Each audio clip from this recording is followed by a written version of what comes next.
Okay, I'm going to start now. Yeah, very much herding cats, isn't it?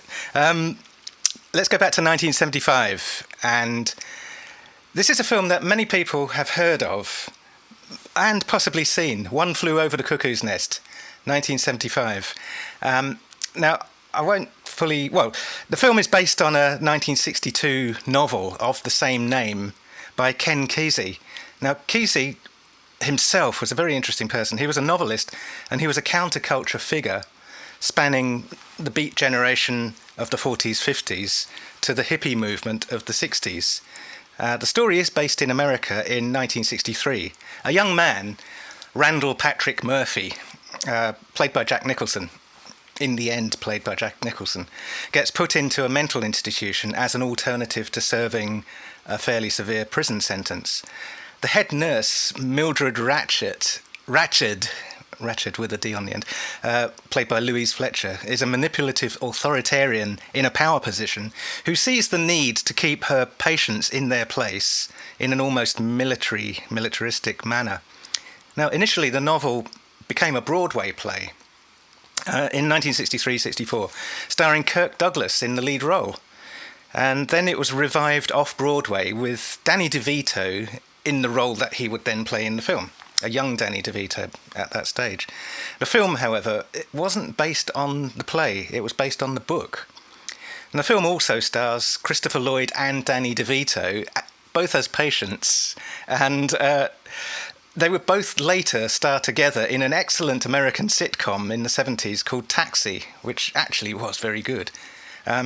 And then they went on to have prominent roles in other films. Christopher Lloyd, you will know as Doc Emmett Brown in Back to the Future.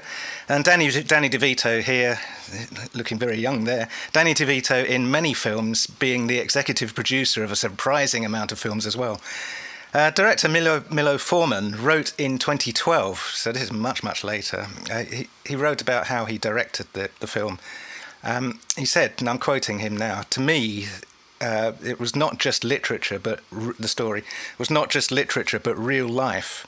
The life I lived in Czechoslovakia from my birth in 1932 until 1968. The Communist Party was my nurse Ratched, telling me what I could and could not do, what I was and wasn't allowed to say, where I was and wasn't allowed to go, and even who I was and was not."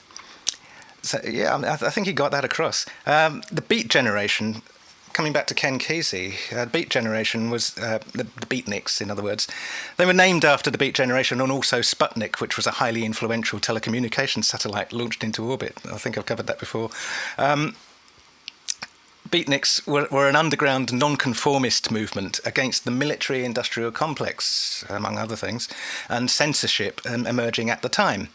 Beatniks were at home in jazz and coffee shops. The hippie movement, by contrast, from hipster, which was a description of beatniks, came later, and that took the same countercultural aspect as beatniks, but they were a lot more politically charged than the beatniks were. The beatniks were just simply nonconformists.